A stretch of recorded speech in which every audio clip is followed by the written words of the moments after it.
All right. Well, welcome back to another episode of CONVOS with KEEGS.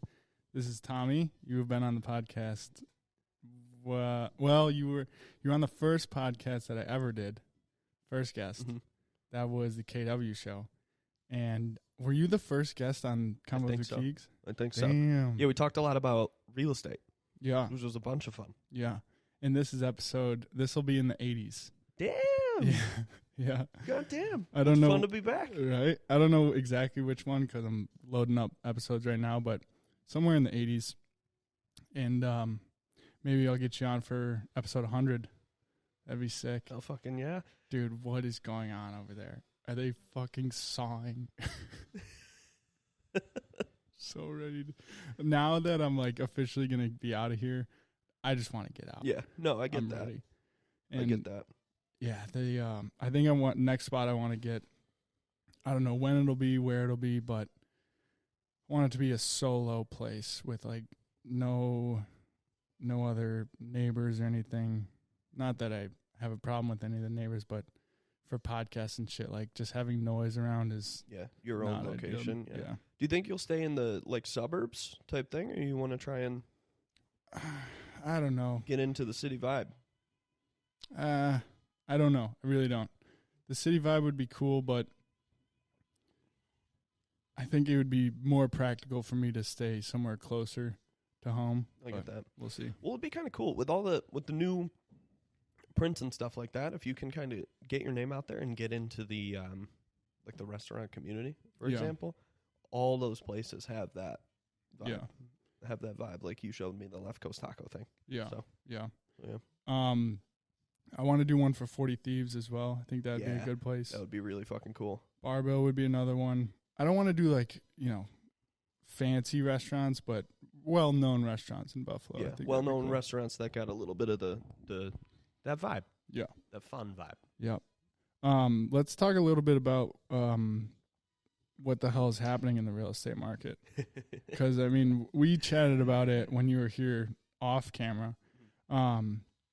I was talking to Brendan about it a little bit this week, and I saw this one thing that was like, in 2019, if you bought a house for $390-something with a 2% interest loan, as opposed to, it was a $600,000 house, 2%, as opposed to buying a house right now for like $390 with 6%. It's the same mortgage. 100%. That's fucked, ridiculous. Dude. Yeah, dude. But lending, leverage is expensive. It's just the fact of the matter. And when in theory, when interest rates go down, property values go up. When interest rates go up, property values drop because you can't afford the same amount. Yeah. So, I mean, the easiest way to describe what has happened, and, I won't act like the biggest expert, but I have a general idea of what's going on. So, essentially, the banks bought stock and bonds and loaned out money. More, like that amount is more than what they had on hand. Yeah. More than the deposits that they had available to them. So, essentially, when people found that out, with this Silicon Valley Bank, they said, oh, shit, I want my money out. We're scared that this bank is going to go under, and that's what creates a bank run, which is essentially what happened in 1929. Yeah. Like when the stock market crashed and we had the Great Depression, that's essentially what happened there. So it's kind of cool that didn't happen again. Yeah. But that's essentially what happened. And how it relates to real estate, it relates more right now to commercial real estate because commercial real estate is a lot different than residential on the loan side, well, on the building side, but on the financing side specifically. So when you buy like a single family house, right, typically you're getting what's called a mortgage, right? It's your loan for the house. And that's usually a 20, 25, 30-year term. You know what I'm saying? So people pay that back over 30 years. In commercial real estate, that's not typical. You can get a long-term loan, but it's typically not coming from a bank. It would come from like an insurance agency, like a life insurance company, right, that needs to park their cash somewhere really, really safe. So in commercial real estate, you typically only get a 5 or a 10-year, 15-year loan in some instances. So, but it's amortized over the same amount. So the loan payment is viewed as a payment over 25 years, but it's payable over 5 years. So after that 5 years, you have what's called a balloon payment, right? So you have a big payment. So what's going to happen right now, what I think is going to happen, is people are going to be caught out with this balloon payment. Banks are going to have tighter lending restrictions, right? And people bought these property values, and I mean, think about when 5 years ago was. It was 2018, 2019, stuff like that. At astronomical values have now dropped since interest rates have gone up. I think a lot of people are going to get caught with their pants down where they need to fire sale the property because they can't make up the debt or they can't refinance the property. And that's going to create a huge supply run of commercial property onto the market. And right? Fire sale is like quickly selling? Quickly selling. Gotcha. Quickly selling for whatever makes the most sense because you need to pay that debt after the balloon payment. You need to pay it. Yeah. Or you're losing the property, so you might as well get some value out of it. Okay. Commercial real estate it's complicated to value. It uses math.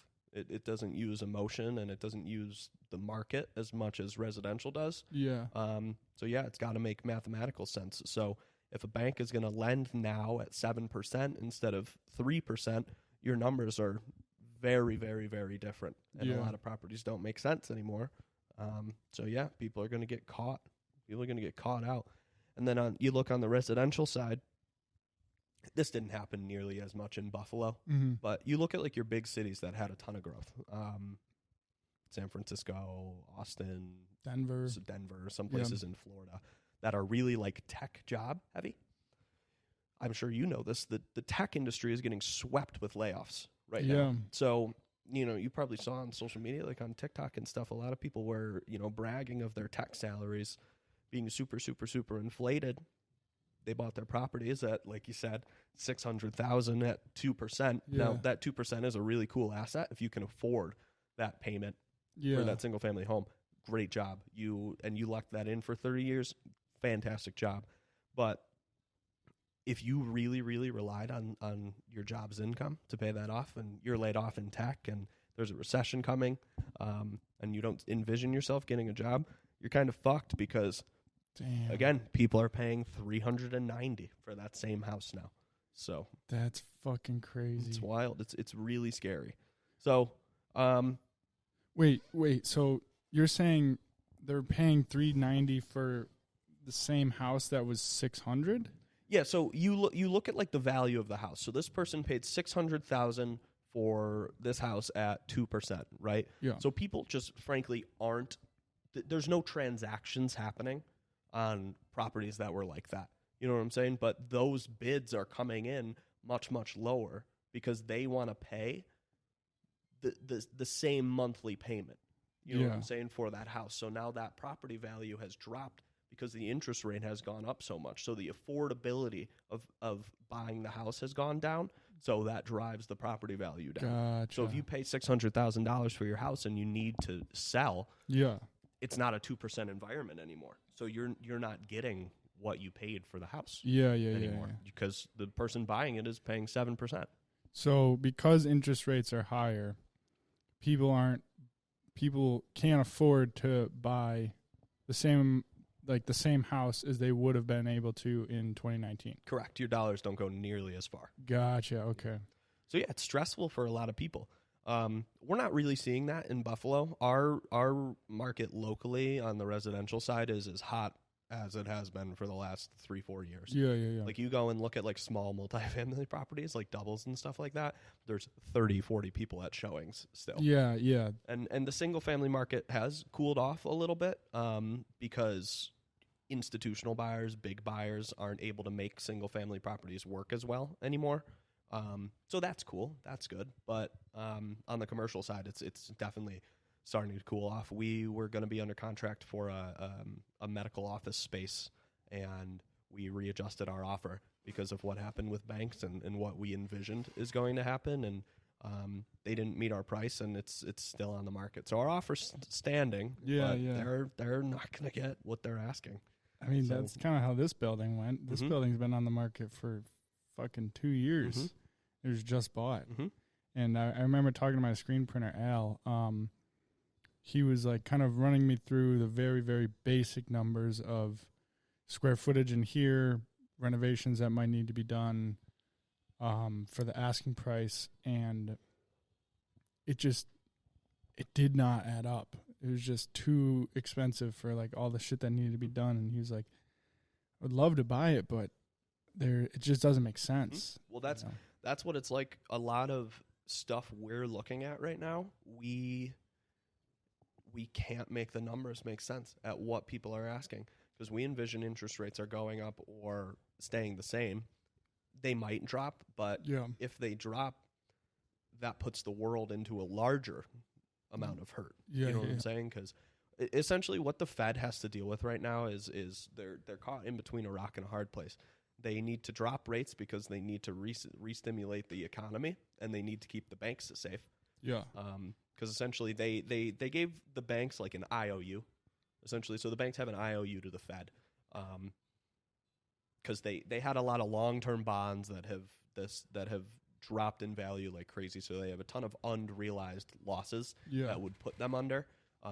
But what the Fed did was say, okay, we're going to look at your balance sheet. We're going to value those at what you paid for them. So those unrealized losses don't exist right now, but you need to pay us that money back over time at a very, very, very low interest rate. So the Fed needs to lower the interest rate so the banks can pay that money back. But inflation is so high right now where if they start to lower interest rates, inflation is going to stay stagnant at 5%, or it's going to continue to rise, which fucks the regular person. So we're in a conundrum.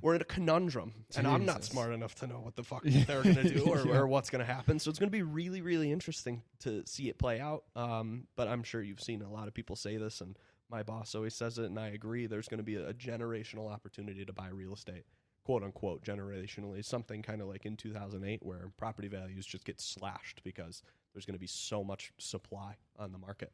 So when would you predict that supply is going to come? Somewhere in the next 3 years. So there's $1.5 trillion in commercial real estate debt that's coming due in the next 3 years. So we'll probably start to see that in the next 12 to 24 months now. Okay. A lot of that is like commercial office space, which nobody's touching. The only people that are really touching commercial office space are people that are able to convert it into residential. Gotcha. So it'll be interesting. So if you were to take a commercial space and turn it residential, can you refinance to make it like a 30-year mortgage? No, it's got to stay on the. So if you have like a great relationship with a commercial bank, you can get a longer term. But the longest I've ever seen from a bank on a commercial loan is 20 years. Yeah, which is a good term. You can also go to life insurance companies, like I said. But the problem is with life insurance companies, they typically don't lend on residential properties. Because the life insurance companies, they lend because they need to put that money in to get a very, very, very secure return. Yeah. So they're typically only lending if you have 3 to 5 leases that are 10 to 15-year terms. Gotcha. You know what I'm saying? Really, really safe. The problem is residential is they typically turn over every year. Yeah. So yeah, I don't know. It's going to be really fascinating to see. I'm really excited for it and also really scared because on one side, I'm really excited to buy, but on the other side, I need to steer our $30 million and change portfolio through this. And I've never lived through something like this. You know, I've read about the 80s savings and loan crisis. I've read about what happened in 2004 with commercial real estate and what happened in 2007 and 2008. But reading only gets you so far. Yeah, you know what I'm saying? Dude, that's fucking wild. Yeah, it's going to be a lot of fun. If I can make it through it, I'm going to have a ego the size of Mount Everest. So we'll fucking see. So should I mean, right now I'm not in a position to financially even think about buying a house or like any sort of real estate. Mm-hmm. But if what you're saying is true and in 3 years-ish, give or take, the supply will be far outweighing the demand, that's a good time to buy. That'd be a good time to buy. Now that's mostly on commercial real estate. Gotcha. I can't predict what will happen in the residential real estate market because we're in such a weird time where everybody wants a house now. You know what I'm saying? Why do you think that is? I don't know. I really don't know. Everybody wants a house, but you look at like Buffalo, for instance, single-family home values have only dropped a little bit since interest rates have gone up. Yeah. So it's really weird, right? On the residential side, when it comes to buying a house, the real estate investor, I take a really weird approach to it. The value of the house doesn't matter to me. When I look at like a single family house that I would live in, I look at it more at affordability. So if I like the house and I can afford, and me and my partner or myself can afford the payment of the house, and we like the house and we're going to live there for 25, 30 years, fuck it, buy it. Yeah. You know what I'm saying? Because to me, single family houses aren't assets. They technically are. They live in equity on your balance sheet, but they're not income producing. They're not investment plays to buy for appreciation of the property. You buy them to live there and start a family and have a home and stuff like that. So really it's just the affordability. So like if you can afford a 1,300 square foot home that you love and it's $1,700 a month and you're okay with that, perfect. Do it. You know what I'm saying? I don't think like residential home values will be dropping like crazy unless it's in a tech-heavy city. Gotcha. Okay. Commercial values, I think, will drop like fucking crazy. Yeah. What about so for you personally, like, are you in the market for buying your own house for you to live in? Yeah, 100%. We have a weird scenario where I can't really talk about it through work. Yeah. We might be getting one, but yeah, we're in the market. We're looking, and it's the same thing for us. It's affordability. It's what do we want to pay? Where do we want to live? You know, I'm not looking at it saying, what's this going to be worth in 20 years, or what's this going to be worth in 10 years when we inevitably move because we have a family and stuff like that. That's not how I view it. It's, do I like the house? Do I like the area? Yeah, stuff like that. Do you think, let's say you buy a house and it is for you to live in, so it's not income producing, and let's say you want to move somewhere, would you keep that house and rent it? You know, it depends. It depends. If the house is single family, like rentable, like you look here, if it's in like a good school district, yeah, we might, you know, like why not? We have the ability to do that, or maybe I sell it to our company and we keep it, or quick claim it to the company and we keep it as a rental. Gotcha. But yeah, probably. But again, if it's like a 2-floor, 4-bedroom, 2-bathroom house, I'm probably just selling that. Yeah. But if it's a 1-floor ranch, 3-bed, 2-bath for like a mom, a dad, and their kid or two, you know, and it's in a good school district like Amherst or Williamsville, something like that, yeah, we might keep that as a rental. Gotcha. Just 'cause, or do like a rent-to-own scenario where someone rents, but they're building up equity in the house, and then we have an option in 3 to 5 years where they can purchase the property if they want to. I see. Yeah, that's how I would look at that. What about in city? I don't really know exactly how to phrase this question, but for example, in Denver, I was there probably 3-4 weeks ago, and there's just so many fucking apartments being built. How, like, I don't understand why they're building so many apartments. They're making them so expensive. Are those rates going to stay the same forever? Or are they ever going to drop? Or interest rates, you mean? No, just like rental. The cost of rent, it'll probably stagnate. That's how I view it. So it's good that they're building apartments in Denver. Really? I think people fail to realize this if they don't work in the industry. We have such a lack of housing. Really? It's absurd. Yes, we need to be building apartments in this country. We really, really need to be. Gotcha. So that's like, if you talk to developers, I'm not a developer. I hope to get there one day. But if you speak to developers, they get really, really frustrated because, you know, they want to make money, but the cities, they come out and say, we want housing. We want better way of life for our people in this city. But they give developers 15 hoops to jump through. Yeah. To build apartments, and then it's impossible. And then they institute like rent control and stuff like that, and rent stabilization, and it fucks over the developer because a developer is not going to build especially in this interest rate environment, if they're making 4% on their money. Yeah. Because no one should do that in their right mind. And frankly, a developer can go buy treasury bills and make 4%. And that's quite literally risk-free. Yeah. That is, a treasury bill is the risk-free return. Gotcha. So the cities make it hard on people. But if they don't let them develop, that drives up demand. People are able to get more in rent. But yeah, I mean, rent's going to stagnate or go up. I can't see rental prices dropping like crazy. I could see them in some areas dropping if there is more supply. If the government institutes like rent control in some areas, like if they ever fix what's going on in New York City where developers just hold units vacant to keep demand up, like if they ever fix that, I could see rent going down. But in a place like Buffalo, it'll stagnate and probably climb 3 to 5% a year. Gotcha. As it should. Yeah. As it should in an economy. That means an economy is doing well. It means wages are going up, property values are going up. What do you think so I don't know what minimum wage is right now in New York. I want to say it's $15. Wow. Did it get raised recently? Mm-hmm. Damn. When we were in high school, it was what, 12? I think yeah, like 10 or maybe? 12, somewhere in there. Yeah. That's fucking crazy. So, dude, that's weird. That makes me feel like I'm getting old because making $25 an hour 6-7 years ago would have been great. A lot of money, yeah. But $25 an hour now, that's still a decent salary. That's what, $50,000, $52,000, $53,000 a year, which is a nice chunk of change. But it doesn't go as far. Yeah. Now, and that's part of the problem. No, not to bring out a terrible Republican side of me, but they screwed up raising the minimum wage to $15. They really did. They closed the gap between skilled work and not brainless work, but minimum wage work. High school jobs. Exactly. Yeah. They closed that gap.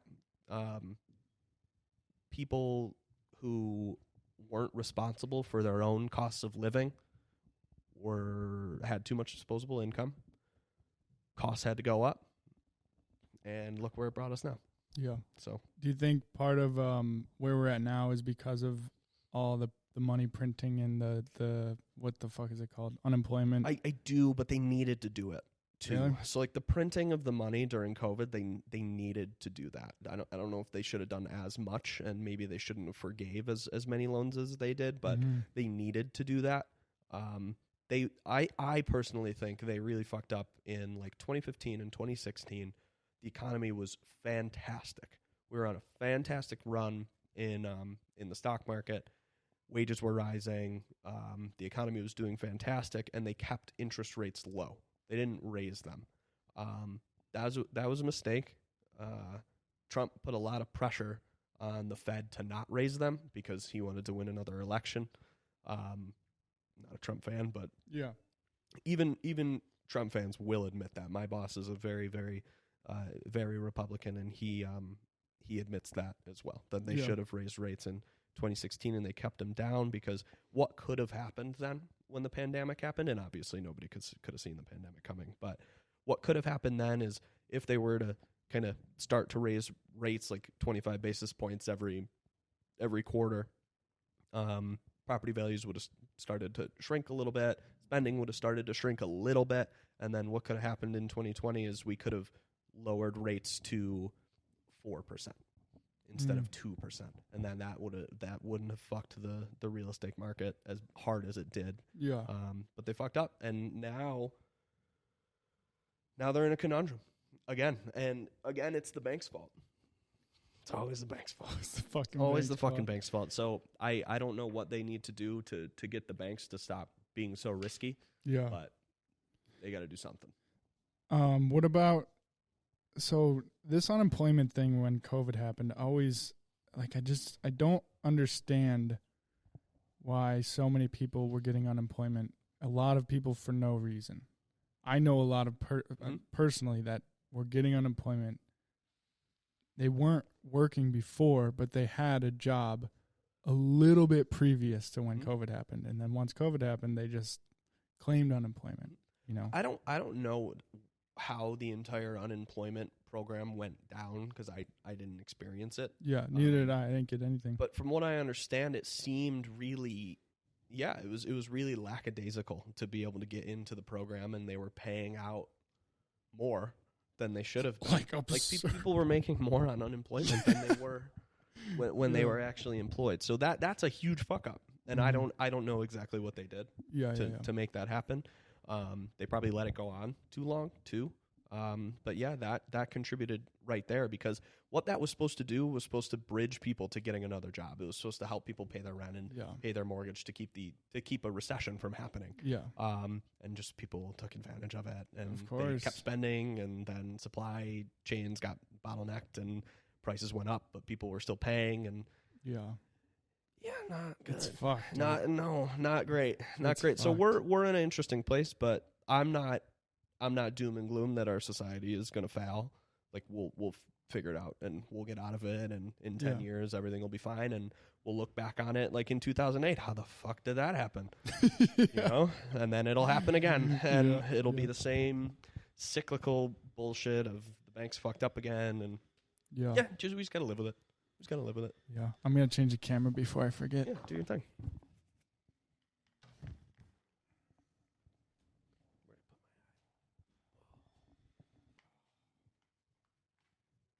All right. Do you know anything about ChatGPT? You know, I know a little bit about ChatGPT. I use it often, and I fucking love it. So what's your question about ChatGPT? I think there's a massive opportunity for, I don't know how long it'll last, but right now, from today until I don't know when people start to catch on that it is very useful. There's still a gap. Like, people don't really know what it is. People don't really know how to use it. But I saw this thing on, it was like a reel that, do you know the page 1:37 p.m.? Yes. Yeah. They posted, like, this guy, he basically went on ChatGPT. He was like, hey, I want to start an e-commerce business. I have a starting budget. I saw this, Yeah, it's fucking crazy, right? He made like $2,000 in the first month. Yep, and he was able to like raise a bunch of capital too. Yeah. So how is that going to affect business consultant jobs? And basically, I don't even know what jobs it's going to replace a shit ton. Mm-hmm. What does that look like, and where are those people going to have to get jobs? Like, where are the jobs going to be? So I don't actually view it as, and I'm probably wrong, but I don't view it as a thing that's going to like quite literally replace jobs. I think it'll help society become way more efficient. So you've probably heard of like the 32-hour work weeks in some of these like Scandinavian countries that they've been testing out, stuff like that. Have you heard of these? Mm-mm. So in some of the Scandinavian countries and some in Europe, they're testing out a 32-hour work week, so a 4-day work week, 3 days off, and efficiency has gone up X%, like a staggering amount. Yeah. You know, because people aren't sitting there doing aimless work. A lot of office jobs, you're not working constantly. I'm not. I work in an important role. I'm busy as hell, and I don't work quite literally 8 hours a day. Yeah. You know, like there's downtime in there. There's time I'm talking to my friends. There's time I'm reading. There's time I'm researching. There's time I'm giving myself a mental break, stuff like that. Yeah. So how I kind of view the whole AI thing coming in is it'll make people way more efficient, and it'll kind of help society kind of move into the next echelon of happiness and enjoyment. So you look, like, consultants are a fantastic example of being able to use this. Are you aware that ChatGPT was bought by Microsoft? No. Okay, so Microsoft bought ChatGPT, and they implemented it into their entire like suite of products. So Bill Gates. Yeah. So you know like Excel, Word, PowerPoint, stuff like that. So they released a product called Copilot, Microsoft did, which implements ChatGPT and the AI technology into their suite of Office products, Excel, PowerPoint, stuff like that. There's like a minute marketing video on it that they put out that I really, really encourage you to watch because it's incredibly impressive. So these people can go on Microsoft Teams and they can have a meeting, and ChatGPT will transcribe the entire meeting. Then you can go and say, analyze these data points in Excel and find like this transgression or this issue and define it and pull it into a table. And it does it fucking instantly. and then you can have it make a slide for a project or like a pitch deck for a new client or something like that, and it'll do it in 20 minutes. Yeah. So it's incredibly efficient. It removes grunt work. I think it'll remove some of those like low skill type jobs, office assistants, stuff like that. But it'll also allow those office assistants to take on another role in the company. You know, maybe they're the one that proofreads all that stuff that ChatGPT writes. So I view it as more it's going to be awesome for society, and it's not a huge doom and gloom. AI is taking our jobs. Yeah. The capitalist regime is going to fuck us all over. Yeah. I view it as really, really helpful. I mean, like in our company, I know our marketing people use it all the time to help them write copy. Damn. Or to help them come up with ideas for writing copy, or, you know, write blog articles and stuff like that. And then we proofread them and we get them up. And now the person that would write blog articles that also had to, you know, flip products on our website and write SEO descriptions can do 200 in a day instead of 50. Yeah. You know what I'm saying? Because all the descriptions are wrote for her. She doesn't need to think them in her head, you know? So she still has the skill of being able to understand where that SEO title needs to go, you know, what it needs to say conceptually, and the skill of how to actually flip the product. But now she can do so much more. You know what I'm saying? And now we can sell more product, and that helps our bottom line. That's awesome. Yeah. You know, that's fucking awesome. That, like you said, it can write the blog posts and stuff. So I've been thinking about this a lot, and I want to somehow, I don't know exactly how to describe it, but I want to start not a side business, kind of a side business, just to test the waters and see, you know, if I could do this with ChatGPT and they pretty much do the work. Do you have to claim that do you have to give give the AI credit? Yes. Essentially. I don't know. I don't know the answer to that. I know a lot of people have been doing that. Like, they set up an account on like Upwork or on Fiverr, and they say, "Hey, we write blog articles," and that's a great fucking idea. That's what I'm saying. That's why it's a great idea. It almost seems too good to be true, though. I don't think it is. Yeah, that's wild. I don't think it is. The only too good to be true part is probably a lot of people will do it. It'll probably become pretty saturated, and it'll become a commodity. Yeah. You know. Well, that's what I'm kind of curious to see is like how many people are going to take advantage of this. That's what I'm saying. Like, I think there's an opportunity right now to really capitalize. Mm-hmm. I don't know if it'll be there forever, though. Mm-hmm. And I don't know what that looks like once the time comes when it's not as profitable. Mm-hmm. Also, there's so many businesses now, and the competition for attention, like, you're not just competing against your niche. You're competing against everybody. Mm-hmm. Do you think that's a good or bad thing? I think competition is great. Yeah. I think competition is great. Another thing with the AI, like, I in my job, for instance, the day that I'm waiting for is when I can have a chatbot or a bot, go scrub county records for all 8 units in the area that have been owned for 15 years, that have X amount of dollars in equity, pull all the owner data down, pull all the email addresses, all the phone numbers, send a text message, respond to them, and then I go and meet in person and close the deal. Yeah, for instance, or we put the contract together, stuff like that. I feel like that's close. That is very close, and that's going to make us so efficient. That's not going to replace my job. Yeah. You know, you still need me to asset manage the property and deal with the tenants and double check the numbers and close and all that. So that'll be really efficient on the competition side. And what you're talking about, I think it's really good. So what I always talk about with my one friend who's very, financially inclined, and him and I are very similar, is Microsoft has now bought ChatGPT, and they're doing this awesome stuff. Google is kind of like your premier tech innovation company, search. They control search. I think it's eventually going to turn into like a space race between those two companies, essentially, Oh, for 100%. AI innovation. And that's going to be phenomenal for the industry and phenomenal for society. It's going to be so goddamn cool. Yeah. What about the downside of relying on technology too much and the mental health kind of disadvantages to having social media in your life so much, and now AI? Like, I'm in the social media world. That's a huge part of my business, pretty much 99%. Mm-hmm. And I can tell when I'm off social media, I am way happier. I enjoy life. I'm way more present. I feel like I am connected to the people around me, and just like my life is much more enjoyable when I'm not on social media. When you're not working.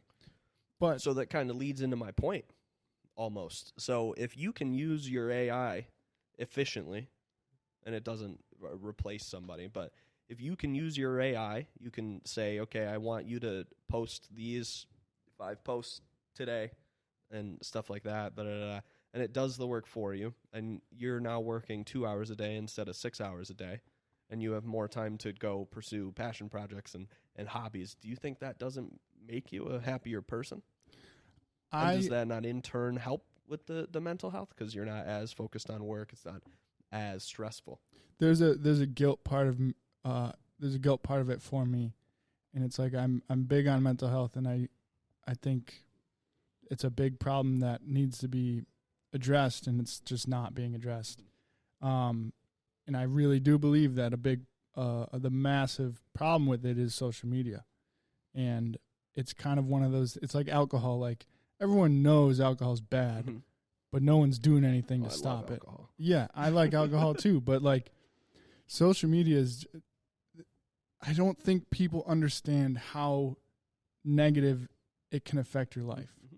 Yeah, I agree. Especially your bragging social medias like Instagram specifically. Yeah. Is really bad. No, I agree. Now, I fail to see, and it's probably just because I'm an idiot, but I don't see how the growth of AI and the implementation of it into society doesn't eventually help. Yeah. You know what I'm saying? I'm not as much talking about AI. I'm more talking about, like, for me, I'm a big proponent of have you read the 4 Agreements? No. One of them is be impeccable with your word, and Okay. that is something I really believe in, and kind of segueing off of it is just practice what you preach. Okay. So if I preach, like, social media is bad, you should take a break, you shouldn't be on social media as much, and like, if you're struggling with mental health, like, that's the last place you want to be. Mm-hmm. I preach that, and I continue to say that, but my job Say it is on social media.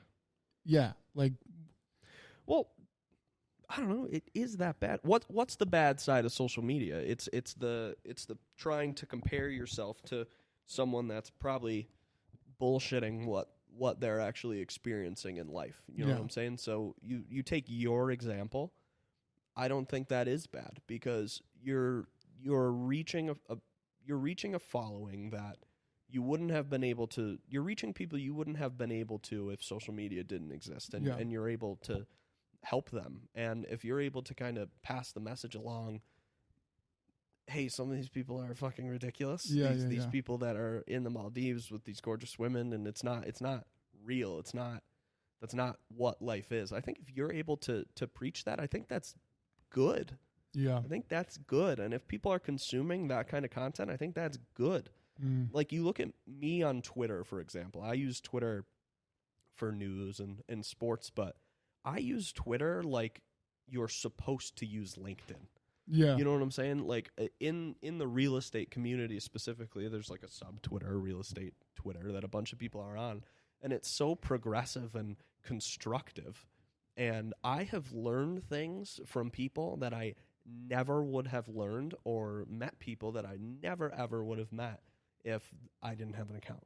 Yeah. You know what I'm saying? So, like, I learned how to value land, and I learned how to essentially walk through a development. I learned how to model correctly. I learned how to analyze a deal and make sure that it works. I learned how to syndicate deals and take on partners and Yeah. stuff like that. And that's super, super progressive. I never, ever would have learned that in school, or like you learn that on YouTube too. So I think, and I had this argument with my friends, like, I don't view social media as bad. I view parts of it as bad, and some of the shit you're talking about is bad. But I think as a whole, social media has been really, really good for society.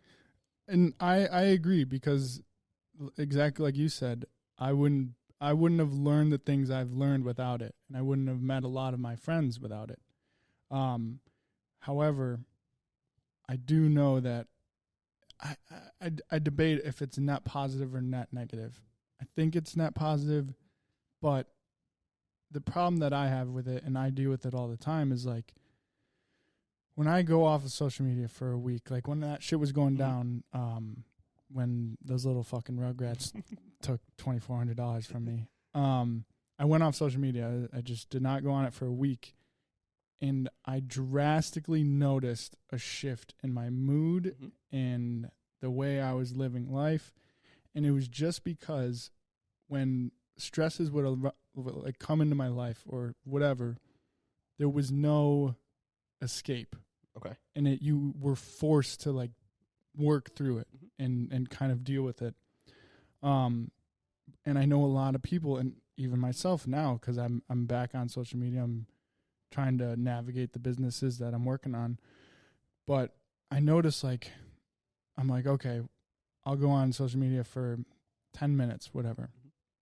And you're just mindlessly scrolling, and your brain is not made to process that much information. Yeah, I get that. Know? I get that. And it just leads to, it's a big part of the mental health crisis, is just like, humans are not made to be consuming that much and comparing ourselves to everybody.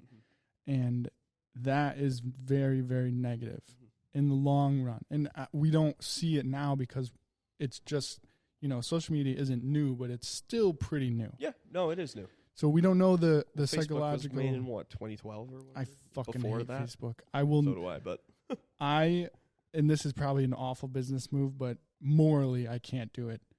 I will never promote anything on Facebook. Yeah, I think Facebook, it speaks to an older age cohort. 100%. It's an older, like Facebook. I agree on the social media aspect. I think Facebook is brought out all the ugliness of social media. So you have your people comparing you have news being spread around that's likely not true. You have an older age cohort that cares a lot about politics and views their political party as like their sports team. Yeah. Specifically on Facebook, in my opinion. And I think that's really bad. And I don't see Facebook having a future in social media. I don't either. You look at like a Twitter, I think that's phenomenal because that fills with news and shorthand conversation and sports, and you can post on there and have conversations. And people hate TikTok. I love TikTok. I think it's a phenomenal app because they've implemented the Instagram type scroll sort of thing, where if you want to go and shut your brain off and you want to scroll around like I do and in the evenings, you can. But it's also got a search engine built into it in short form video content. Yeah. So like if I want to learn, if I was making basmati rice like 2 weeks ago, and I was like, how the fuck, like I know you got to cook this differently. I don't know how to do it. And I searched it and I had a 20-second video and my rice turned out fantastic. Yeah. You know what I'm saying? And on TikTok specifically, you have your like TikTok stars that I guess you would compare yourself to, but also that stuff doesn't show up on my platform. So you're a part of the minority. Yeah, probably. Yeah. Probably. Yeah. Not to be an asshole, but I probably use social media different than a large cohort of 100%. The world, you know? I do as well. Exactly. Yeah. And maybe a lot of people do, and maybe it's like the youth specifically that uses it bad. You have a 13-year-old girl that compares herself to Addison Rae's life. Yeah. And she loses touch on reality. Like, that's bad. That's not good. Yeah. Because she needs to probably go to school and she needs to work and she needs to go through life and all that. And, she's not going to be walking the red carpet just because she dances on a social media app. So that part's probably bad. Yeah, but, yeah. you know, the people that are able to harness its power and help people or learn things, and I think it's good. And that's part of the mental health conversation is like, as much as it seems odd, like I do think in school there should be a class on social media and how to navigate it, and, you know, preach like this is not real life. Yep. That shit does not fucking matter, you know? And if we don't have that, and we don't have the topic of mental health in schools, like we're just going to go through a nasty cycle. It's going to keep going, and nothing will ever fucking happen. That scares me. I accept that. I do. I understand that. I don't have an answer to that. I don't either. How it gets fixed. I don't either. Which sucks. But it's getting worse though, and that's the issue. That's what scares me, is like people don't want to accept that like in life shit's going to happen and you're going to have to deal with it, and not act on emotion, and, you know, analyze situations, take a step back, remove yourself, and kind of look at the overall picture, what really matters, blah, blah, blah, blah, blah. Like to that example of those fucking Rugrats, they posted on social media after, like once Peyton kind of told me what was going on, and I didn't even look. I read the one text they sent me, I blocked them, blah, blah, blah, blah, blah. But she said they went on socials and like were calling me out for shit I didn't do, and that scares me too, because that shit happens every day to so many people. Yeah, and you can't defend yourself. You know what I mean? Because it's just one side, and someone might naively believe that they don't understand that there's two truths to every 100%. Scenario. No, I understand that can be bad, but you're right. It's probably like, so you look at like mental health and you go through therapy and stuff like that, and a lot of that conversation isn't, okay, how do we fix it? It's how do we cope with it? Yeah. So I think your approach is probably right. It's education on how to cope with it, and 100%. how to deal with it, and how to have better critical thinking skills about something you see on social media. There's a video, I don't know if you saw it, on TikTok. Me and my friends were laughing at it, where a kid, he's probably like 17 or 18, he's on a podcast, you know, those crazy finance podcasts where kids are saying they're making millions of dollars, and maybe they are. Congrats to them if they are. But he was saying, if your debt goes to debt collection, just never pay it. Just never pay it. And that was essentially the video. And it's like, yeah, but you didn't hit on the ramifications of what happens if you get into debt collection. Yeah. Your credit score's fucked. You're never getting a loan. You're likely declaring bankruptcy. Yeah. That's not good. Yeah. So, probably a little education on how to cope with stuff like that, or to maybe increase your bullshit detector is good for a younger generation. And the other thing I think about a lot is like, we are seeing a rise in mental health issues, and it's good that people are coming out and talking about it. But people don't want to accept things that are very, very evidently negative. Mm-hmm. Alcohol is one that always comes to mind. I think social media is another one. So like, say someone is dealing with depression, anxiety, whatever it may be, but you say, okay, what's your screen time? 5 hours a day, 6 hours a day. How much do you drink? 3 times a week. And it's like, yeah, there's your issue. There's your issue, you know? and people don't want to change that. So if people don't want to change, then they're just complaining to complain at that point. Exactly. You can't help people that don't want to be helped. Exactly. So that's the issue that I always think about, and it's just fucking, I don't know how to navigate that, man. It's crazy. It's fucking crazy. And I just don't get it. Like, mental health is such a massive fucking problem. Do you think the whole normalization of mental health, or the amount it's kind of come up, has been the acknowledgement of it, so people are more feel safer kind of talking about it, and acknowledging that, hey, we probably have mental health issues? Or you think it stems from some of the things that have been created in society? Both. Like expectations and social media and Oh, stuff 100%. like that. Yeah, both.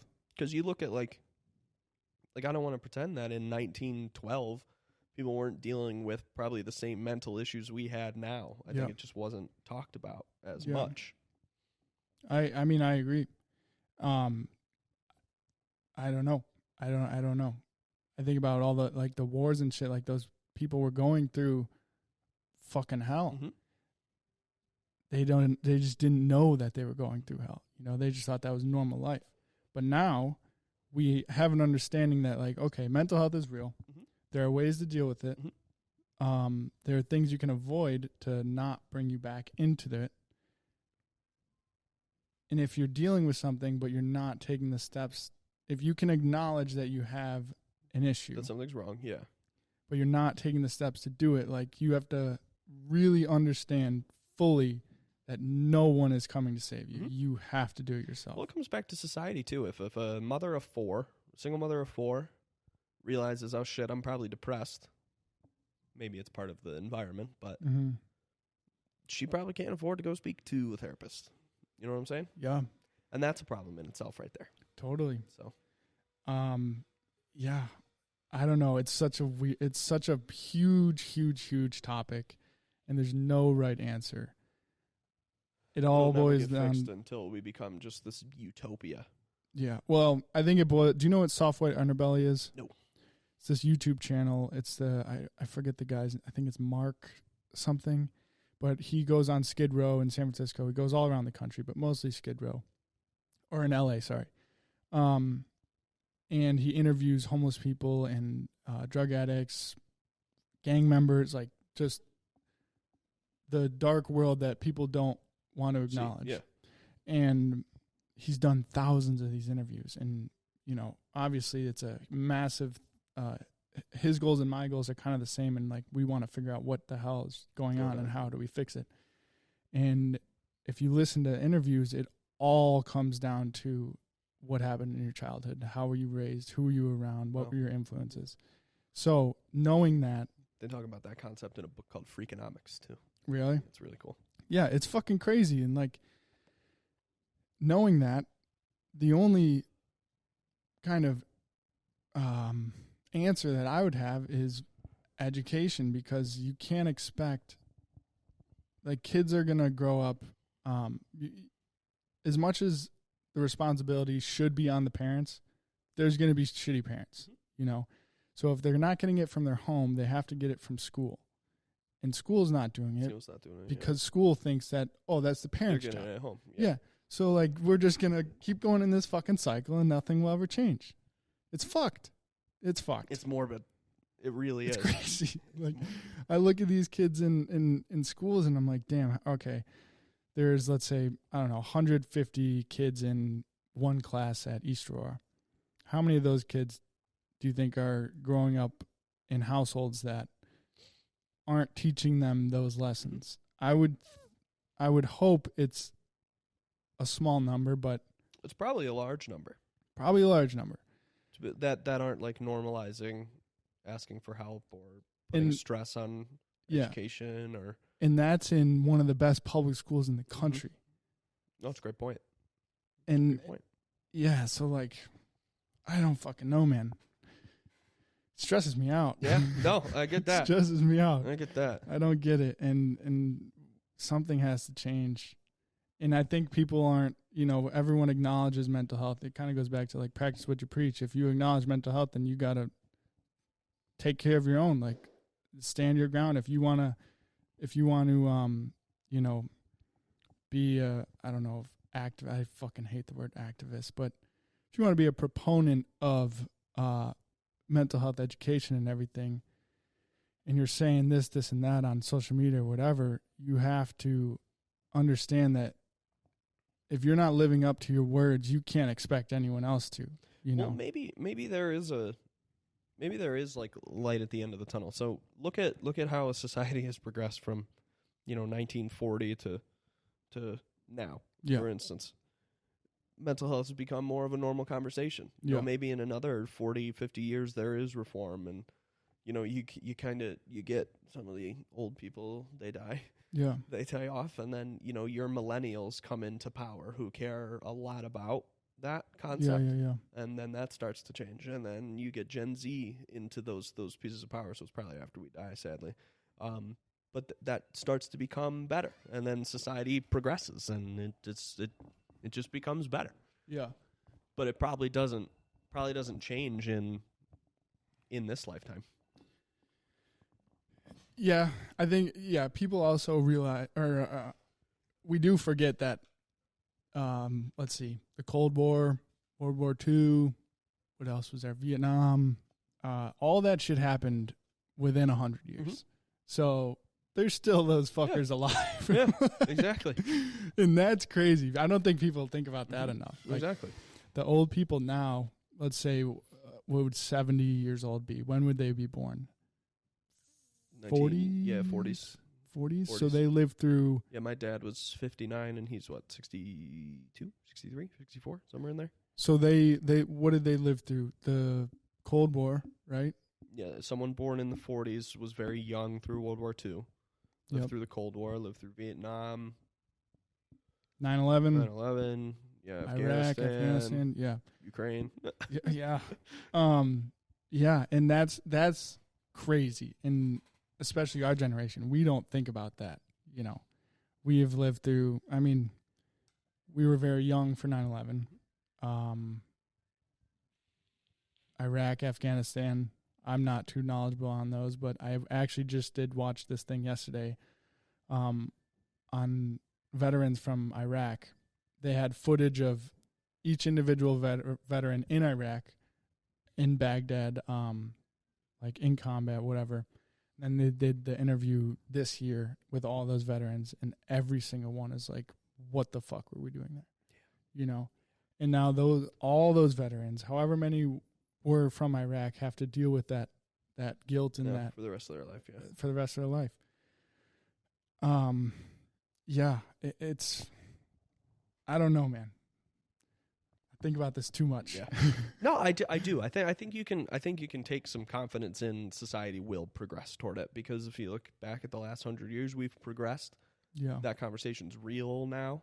Mm-hmm. You know, people accept that. You have a whole cohort of people and a whole political party that kind of prides themselves on, well, at least they say they pride themselves on helping people and implementing like a little more socialism into society. So yeah. I don't believe any of that. I think that's another, we could kind of get into this a little bit. The government is, I think about it more and more every day. I just don't trust them. Why would you? Why would you? What have they done? You exactly. know? No, I completely agree. I kind of look at the government piece. You see who comes into office. You see what they're going to do with their laws, and then, you know, from my industry and from a financial standpoint, we react to it, and we do the best job we can to make our money. And then on the social side,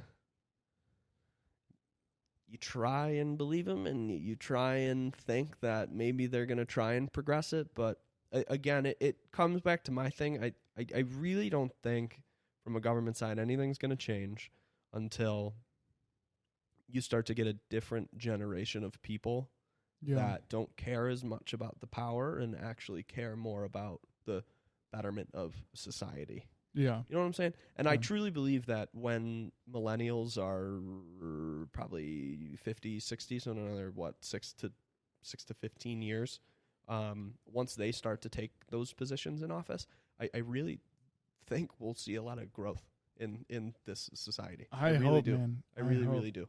So there's Rogan talked about this recently. It fucked me up a little bit, but everyone is a hypocrite. Mm-hmm. The phone that you have right now has cobalt in it. Okay. Do you know anything about cobalt mining? Cobalt mining is mostly in the Congo, and it's slave labor. Okay. So everyone who has an iPhone, pretty much actually everyone who has any sort of technology with a lithium-ion battery has a smaller amount of cobalt. And the biggest mine for cobalt is in the Congo, and there's videos of people working 16 hours a day, like breathing in toxic fumes, blah, blah, blah, blah, blah. So every single activist who has ever pushed for some sort of reform in any way when it comes to human rights and blah, blah, blah, blah, blah, they're hypocrites because they're posting on their iPhone. Yes. Yeah. Isn't that fucking crazy? Yeah, it is wild. Like, that's, dude, when I see shit about, and granted, whatever they're trying to push on their agenda with being activists, whatever, I get it, but I don't like that they think that they're better than everyone because they're doing that. It's like, no, you're in the same boat as us. You're fucking up just as much as all of us, you know? No one's perfect, and I hate this. I hate when people try and think that they're better than other people because they put something in their bio or they fucking preach this, and that. And it's like, okay, well, A, you probably have minimal education on the topic. B, you're using a phone that was made by slaves. Mm-hmm. So like, what are you really trying to do here, you know? And yeah, it's crazy. It makes me feel guilty for the technology that we all have, and you know, the opportunity and the privileges that we have in America. They are amazing. They do come at a cost. Mm-hmm. And it kind of goes into the worldview of like, okay, should we just focus on America? Are we Americans first? Yes. You think? Yes. I give people like you a lot of credit who care a lot about the world and care a lot about a lot of other people, but I like I said, I react to everything that happens, and I just kind of sit back and say, okay, I'm gonna do me, and I'm gonna help the people I care about personally, and I'm gonna help the people that, you know, I come across in the business world, and try and help tenants and stuff like that, and anyone that comes and asks me for advice, so I'll give my opinion and try and help them, because I don't see what I could personally do for that potential slave in a cobalt mine. Yeah. You know what I'm saying? And I also don't want to be a huge hypocrite and say the and use my iPhone. And it's not that I don't care, but what am I gonna do? I know, and the issue that Rogan was kind of talking about is like, it's such an inconvenience for the world, not just the individual that has an iPhone, but like, this is a problem that is very inconvenient for everyone. And it's not like we can just stop using our phones. It's exactly impossible. Yeah, no, not at all. But knowing that there are places like that in the Congo, and that's just one situation of slave labor. Like, you could talk about the sweatshops in China who are building your iPhones. They're paying people 16 cents a day. Like, you know, we have all these luxuries and these privileges that we don't think about. And that's what the thing that really pisses me off is the fucking hypocrites that claim they're trying to be good people. Not, yeah. That shit pisses me off. And I think that's a big issue, is like, people have to understand that if you're going to be saying these things, you better fucking practice what you preach, because if you really want to get down to the thing, like the real issues, it's like, okay, do you have an iPhone? All right, well, you're checked. If you have an iPhone, you can't say that shit. It's just the reality of it. And that's just a fucking phone, dude. Like, we got TVs, we got speakers. Like, there's just so many things that we take for granted in America. And don't get me wrong, I love where we live. I'm very happy and grateful to be living in America. But, you know, the people that I would love to hear talk about social issues and stuff is the people that don't have technology, live off the grid. Like, those people I can respect their opinion because they're practicing what they preach, you know? I get that. But if you go to a fucking march or whatever and everyone's on their iPhones, blah, blah, blah, we want blah, blah, blah, blah, blah. I'm like, all right, well, let's go to the Congo, all of us. Yeah. We'll fly there. Then you can see where your phone's made. And then we'll come back and see if you want to march for this. Yeah. You know? Yeah. So, I don't know, man. It's, the world's a weird place. Frustrating. It's a frustrating place to be. Frustrating. That's why I stay small and I keep to myself and I just do what I can because I love my iPhone. I'm sorry to the slave in the cobalt mine. I am, but I love that thing too much, dude. And that's the thing is like we're all in this. Everyone in America, everyone who has a phone, you know, there's no one that can avoid it, and that's just the way the world works now. You know. Well, we can wrap it up here. It was a rough ending topic, but anything light. Let's think of something light before we wrap it up. The Bills. Bills Super Bowl this year. Do you think we're getting D-Hop? No? No. Really? No, I don't. See, I think we do. I would love him on our team.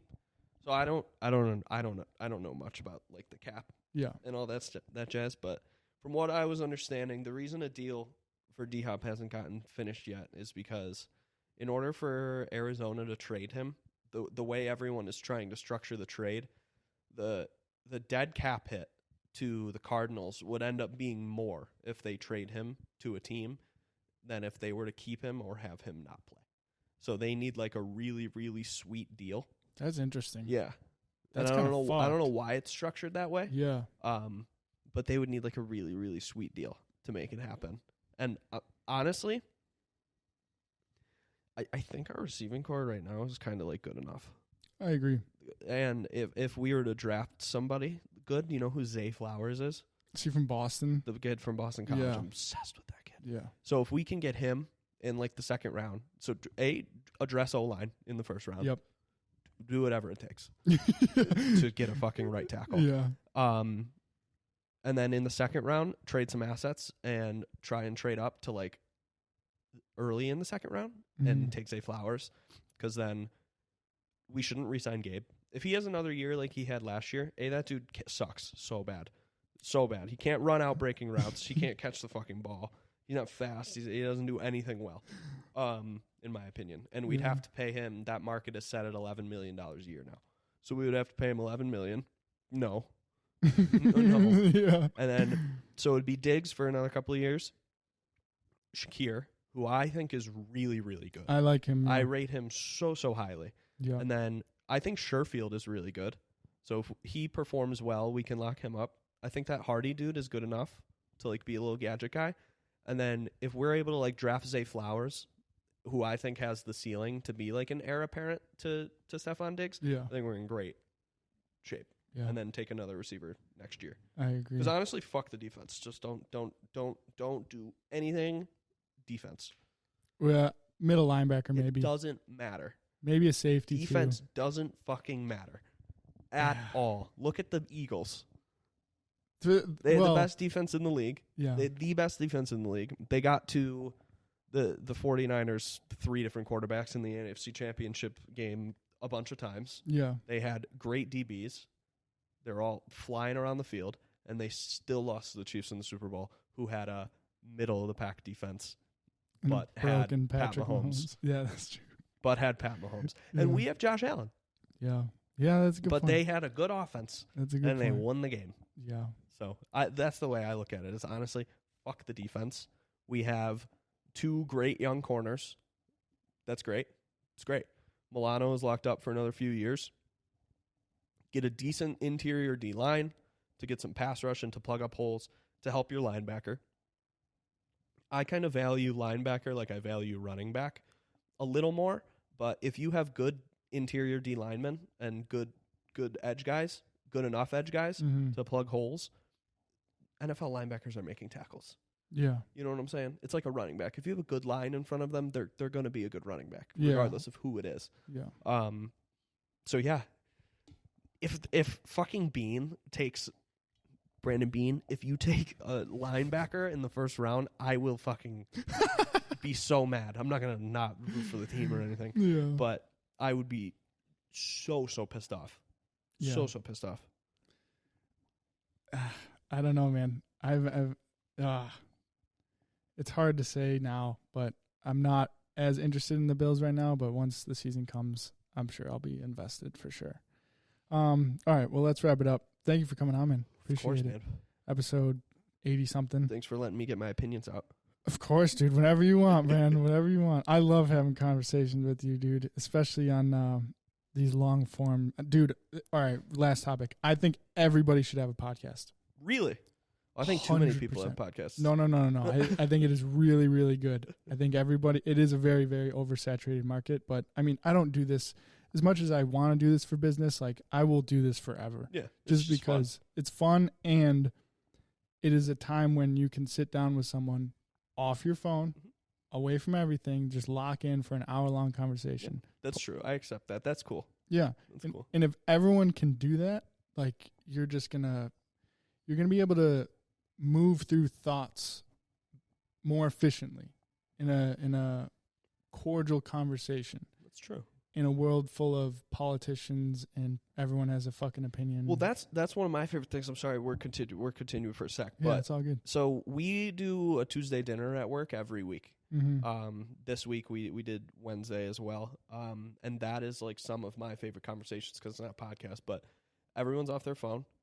I get to go with my boss and sometimes other people in the company and then typically other like wealthy individuals who he is friends with. Mm-hmm. And the conversations are just so much fun because typically it starts with business. My boss has a really interesting way of taking meetings, and it's always you sit down for meetings sometimes and you know all like the bullshit. You have like small conversations at the beginning, and then it's like, okay, how are we going to transition this into like a business talk? Yeah. We sit down and my boss says, let's get the business out of the way. Yeah. And it's so much fun, and I've been doing that for a long time now, and it's really efficient because you get through the business, you get it figured out, it's off the table, stress is removed, and then it's if you don't know them. So what do you do for fun? Yeah, you know, yeah. Like that sort of conversation. And you just shoot the shit for the rest of the time, and you enjoy yourself because you don't have like the business looming over you, or you're not jumping into like weird conversations and business and getting it. So you get it off the table and it's finished. And that's kind of the same thing. You're off your phone. It's genuine, cool connection. Mm-hmm. You deal with what you got to deal with, and then you have flowing conversation the rest of the time. It's much fun. You're drinking and you're eating, and dude, I just want to get to a point financially where I can do that kind of shit and like just go out to dinner and have those business meetings, et cetera, et cetera. If anyone is out there thinking about starting a podcast, do it 100%, but do it for the right reasons. Don't do it for fame and money and shit. Like, do it because you are actually genuinely interested in people and having conversations. If you do it for the wrong reasons, you won't last. Yeah. Seen it so many fucking times. Yeah. And if anyone reaches out to you about questions on the real estate side or finance side, you can send them my way. 100%. Yeah. I love talking about that shit. So hell yeah. All right. Well, thank you guys for listening, watching, viewing, subscribing. I'm going to be putting out, I'm not going to actually say that yet. There'll be a bigger launch for it. But if they want to find you anywhere, socials or... Yeah, I mean, Twitter, I guess. Twitter, I guess. Or reach out to you and send them my way. LinkedIn, I guess. Tommy Volpe on LinkedIn. At TVolpe97 on Twitter. I'm there all the time. Literally. All the time. Not a Twitter guy, so I have no knowledge. Love Twitter. All right. We'll catch you next time. Peace.